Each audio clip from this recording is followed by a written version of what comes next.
Jefferson's private fear that democracy would collapse. He believed in the people, but feared what power might turn them into. In public, he spoke of liberty and reason. In private, he worried the experiment might not survive its own success.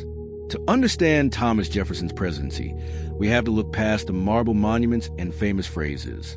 We have to return to a quieter anxiety that followed him into office, because the same question he faced still haunts modern democracies today. What happens when power no longer checks itself?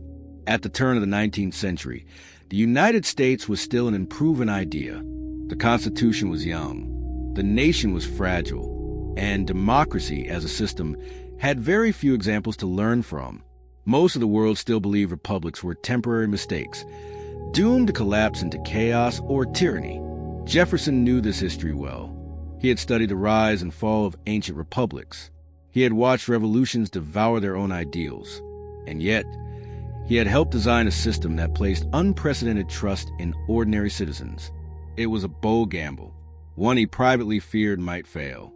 When Jefferson won the presidency in 1800, it marked the first peaceful transfer of power between political rivals in American history.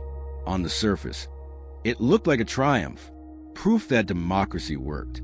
But beneath that victory was something more unsettling. A nation deeply divided along ideological lines, suspicious of its own leaders, and unsure whether compromise was a strength or weakness.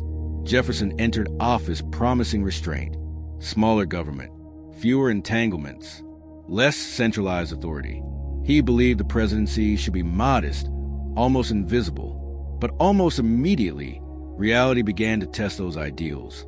The world beyond America's borders was unstable. European powers were at war. Trade routes were threatened. American ships were being seized. And inside the country, political factions were hardening into something more dangerous. Loyalty was no longer to the nation, but to ideology. Jefferson felt the pressure build. Each crisis demanded action.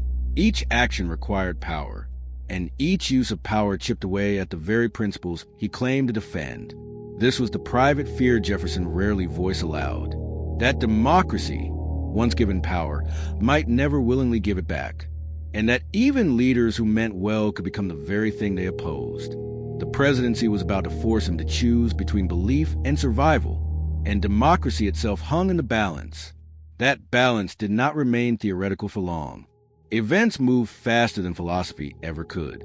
Jefferson's first test arrived from across the Atlantic. Britain and France were locked in a relentless war, and both treated American neutrality as an inconvenience. Ships were stopped. Sailors were taken. Trade was disrupted. Each incident chipped away at the young nation's sovereignty, daring the president to respond.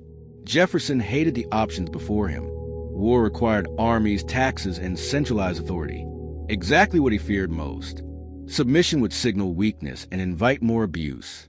Doing nothing risked economic collapse. Democracy, it seemed, was being punished simply for existing. He chose an experiment instead. The Embargo Act, a peaceful weapon. American ships would stay home. Trade would stop. The logic was elegant. Starve Europe of American goods, and pressure would force respect. No war, no bloodshed, just restraint. But the consequences were immediate and brutal. American ports went silent. Merchants went bankrupt. Smuggling flourished. Entire communities blamed Jefferson personally. The same citizens he trusted to govern themselves now demanded relief, even if it meant abandoning principle. Inside the administration, doubts grew. Advisors warned the embargo was unenforceable. Critics called it tyranny disguised as morality. Jefferson listened, but persisted. He believed short-term pain would preserve long-term freedom, that the public would endure sacrifice for the sake of democratic survival. Instead, resentment spread. Enforcement required surveillance, patrols, penalties. The federal government expanded in the name of restraint. The paradox was unmistakable. To protect liberty, Jefferson was using power more aggressively than he ever intended. This was the fear becoming real. Not that democracy would be overthrown by a tyrant, but that it would erode quietly through compromises made in its own defense. As opposition hardened, Jefferson felt the ground shift beneath him. The presidency was no longer a platform for ideals. It was a machine demanding decisions regardless of belief. And every decision pushed democracy closer to a question it could not easily answer.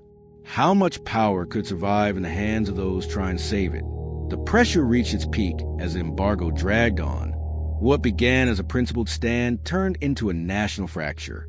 Economic pain was no longer abstract. Farmers could not sell crops. Sailors had no ships to crew. Towns built on trade began to hollow out. Protests flared. Newspapers turned vicious. Jefferson was no longer seen as a philosopher president. He was seen as the architect of suffering. Yet, the deeper conflict was not economic. It was constitutional. To enforce the embargo, Jefferson authorized actions that unsettled even his allies. Ships were searched. Goods were seized. Federal authority crept into daily life. The very mechanisms he once feared were now operating under his signature. Jefferson felt the contradiction acutely. He wrote privately of his unease. He questioned whether any leader could wield power without being shaped by it. The presidency, he realized, did not simply reflect a person's values. It tested them, distorted them, and sometimes replaced them. Critics accused him of betraying the revolution. Supporters argued he was preventing a greater disaster. Both sides claimed to defend democracy, and that was the most dangerous sign of all.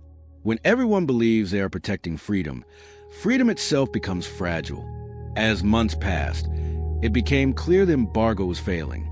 Europe did not bend. American unity did. Jefferson faced a choice he had spent his life trying to avoid: admit failure or double down and risk becoming exactly what he feared. He chose retreat. The embargo was repealed, but the damage lingered. Trust had been broken. Authority had expanded. An illusion that democracy could survive on ideals alone was gone. This was the true conflict Jefferson confronted. Not foreign powers, not political rivals, but the realization that even well-intentioned leadership could weaken the system it was meant to protect. Democracy had survived, but it had not emerged unchanged. The lesson arrived quietly, not with collapse, but with exhaustion. Jefferson left office convinced of one unsettling truth: democracy did not fail loudly. It strained silently. It bent under pressure, justified its compromises, and only later revealed what had been lost. The danger was never a single tyrant. It was accumulation, small expansions of power, defended as temporary, slowly becoming permanent. His presidency proved something few wanted to admit. Good intentions were not enough. Intelligence was not enough. Even devotion to liberty was not enough. A system built on freedom required constant restraint, especially from those entrusted to protect it. Jefferson's fear was not paranoia. It was foresight. He saw that democracy's greatest strength, trust in the people, was also its greatest vulnerability. When fear rises, citizens often demand control, and leaders, eager to protect stability, are tempted to provide it. This tension did not end with Jefferson. It repeated itself again and again, in wars, in crises, in moments when safety felt more urgent than freedom. Each time, democracy survived, but each time it carried new scars.